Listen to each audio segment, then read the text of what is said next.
So the fight between Hikari and Kashimo has come to an end. Very brilliant, very lovely. I think for a lot of people, this fight has provided a lot of value, not only in the action department, the brutality of everything, two incredibly powerful individuals going at it, but also for stuff underneath. This fight in itself has allowed a lot of setup to take place, and we're currently in a stage of transitioning into the next phase of the Culling game arc. Realistically, Hikari and Kashimo's fight bring closure to the first part, the first phase, as it's one of the most climatic and intense fights that you could actually get, and this has been purposefully done for the entirety of the Culling games and should feel oddly familiar to Shibuya. It's something that Akutami loves to do when they like to build climatic tension, and I've talked about it countless times because I'm always impressed with how much Akutami brings it through, not revealing certain abilities, playing into certain characters a little bit more or a little bit less, building things up within a chain reaction, which provides this level of excitement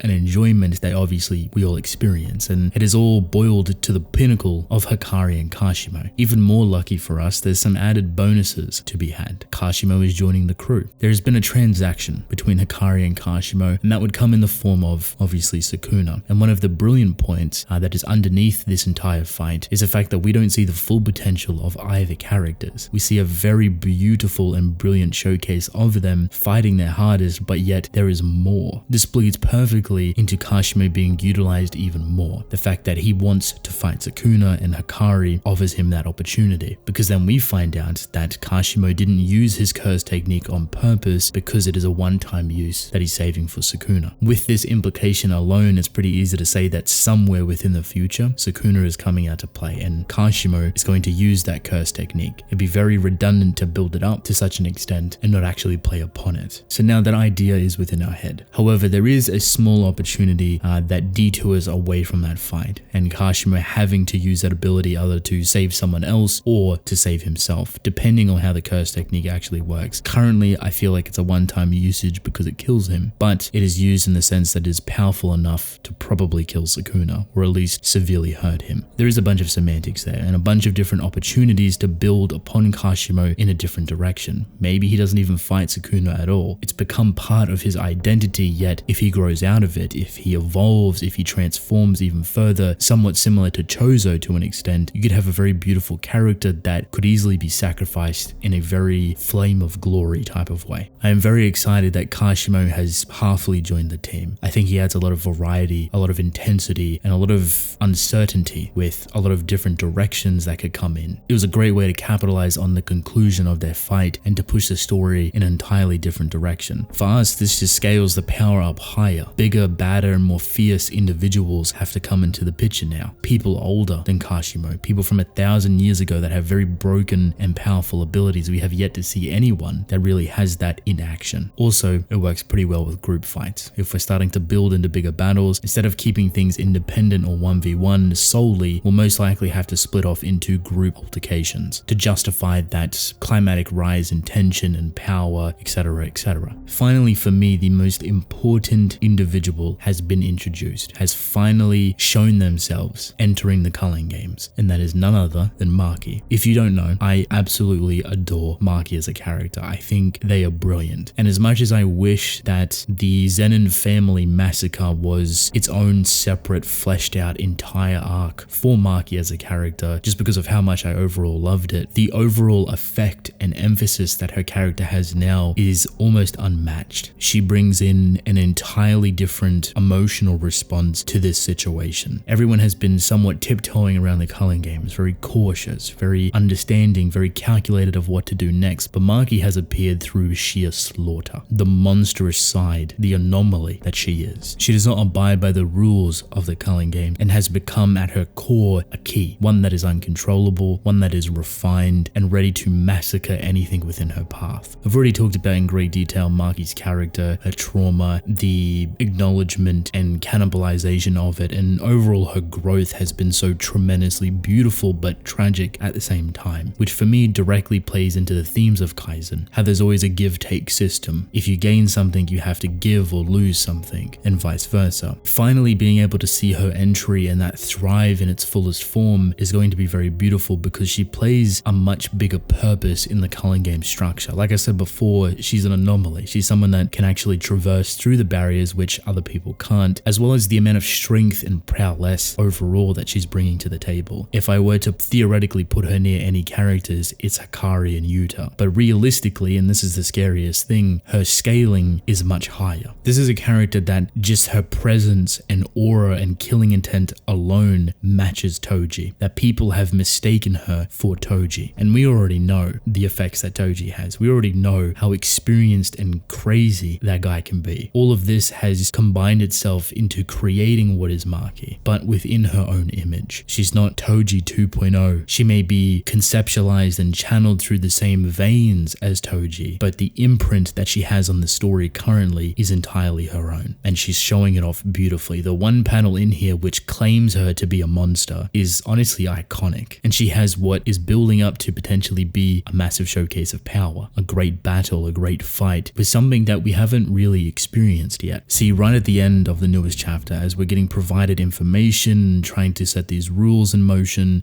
to really get a better understanding of the Culling games and to maneuver through it, Maki meets up with Noritoshi, and he's changed quite a bit as well. New haircut, different outfit, different bow, pretty nice, but they parallel each other in almost complete opposite ways. Whereas Maki has dethroned her entire family, has accepted, acknowledged, and experienced the trauma in her own form. On the opposite, Noritoshi himself has been dethroned. The family has pushed him out. He is a quote-unquote bastard child and has been left out on his own. So I think the combination between them is well fitted and could easily show us the drastic difference between power scaling for both of them. If Maki is as high as we theoretically put her up to be alongside Yuta, Hikari, and furthermore forward, that's a pretty glaring difference between Noritoshi that's just been added. Now of course he probably has a little boost on his own, but I don't think it's going to be anywhere near the scale of Maki, and that can provide a nice little plate on where the powers sit, what the Culling games is trying to introduce by raising the power exponentially, and all of the individuals either sink or swim. And if you're not swimming, you're getting devoured by an overwhelming sense of power. The fight that both of these people are most likely going to encounter sets something rather interesting in motion if it turns out to be true. A massive worm or snake appears, and the general consensus for this worm or snake is that this is the reincarnation of Naoya, a vengeful spirit. I think if this is Naoya as a vengeful spirit, the fight shall be very cataclysmic. I don't think it's going to be one-sided. I don't think Naoya is going to win. It'd be very redundant to have Maki lose or even struggle so desperately to defeat this giant worm. But I do think it'd be a great showcase on how powerful she's become if this is a vengeful spirit, if this is Naoya, and how obnoxiously strong these spirits can actually get. There's not all too many things pointing to it saying that it is Naoya, other than the fact that Naoya was killed without cursed energy, and that with the amount of hatred that he had for Maki, that could transform him into a vengeful spirit. But I do find it funny that the worm has a similar profanity level to Naoya, almost within the spitting image of him. So you could also say that Naoya is kind of a snake or a worm, in the sense that he only cares about himself. He'll easily throw people under the bus. That's snaky attitude or behavior. Regardless of who or what it is, I'm sure this fight is going to be very brutal, very massive, and just honestly a great showcase of Maki's ability and her character again, as well as a little bit with Noritoshi, but I expect him to be a little bit on the back burner just to witness the absolute awe that is Maki. I have loved these recent developments, and from here moving forward, we have some great ways to go. We can jump back to Megami, to Yuji, to even Yuta, for example. We can move forward with Maki fighting this creature and traversing through different boundaries, or we could start getting introduced to the next big bad people that are going to come in. It has been a while since we've seen Megami's sister or even Angel, for example, so I wouldn't be surprised if we jump somewhere around there. But my bet for the moment after this situation is probably going back to Yuji to ground us a little bit more and to put in motion Sukuna eventually coming out to play with the whole Kashimo situation. That would also give us a nice chunk of time just to digest everything that we've just witnessed back to back, with Yuji being our central focus and humanizing the Culling games once again. Obviously, we need to bump him up very quickly in some way, shape or form, so I don't know how that's going to happen, but again, we have a lot of opportunities to detour around that with group fights, group encounters, etc, you name it. I should also probably mention that because the games are currently shifting quite a bit, this would be a perfect time to supply us with more integral information. Admittedly, we haven't seen Kenjaku in a little bit, but we know he's working behind the scenes, or at least he's moving around doing stuff. Providing us with a little bit more of that information not only gets us excited and interested on how the Culling games is going to shift, but we also get to see a bigger picture on his goal. We know a big portion of it, but obviously there's ulterior motives, ulterior actions, and things that he wants to accomplish that isn't a representation of the Culling games. We know a big portion of it is political. We know the Culling games is definitely going to be centered around Sukuna and power specifically. So it's a great combination, it's a great clash, and I think between these transitioning points of phases or situations, scenarios, giving us bits and pieces of that is very healthy. I think a lot of people will enjoy it. So I guess overall that's me saying that I'm very eager to see what Akutami decides to do and what type of valuable information he wants to provide. With that, however, I want to thank you all for watching. I hope you enjoyed. Leave a like and subscribe, I'd greatly appreciate it. Drink plenty of water, and I'll see you within the next one. Goodbye.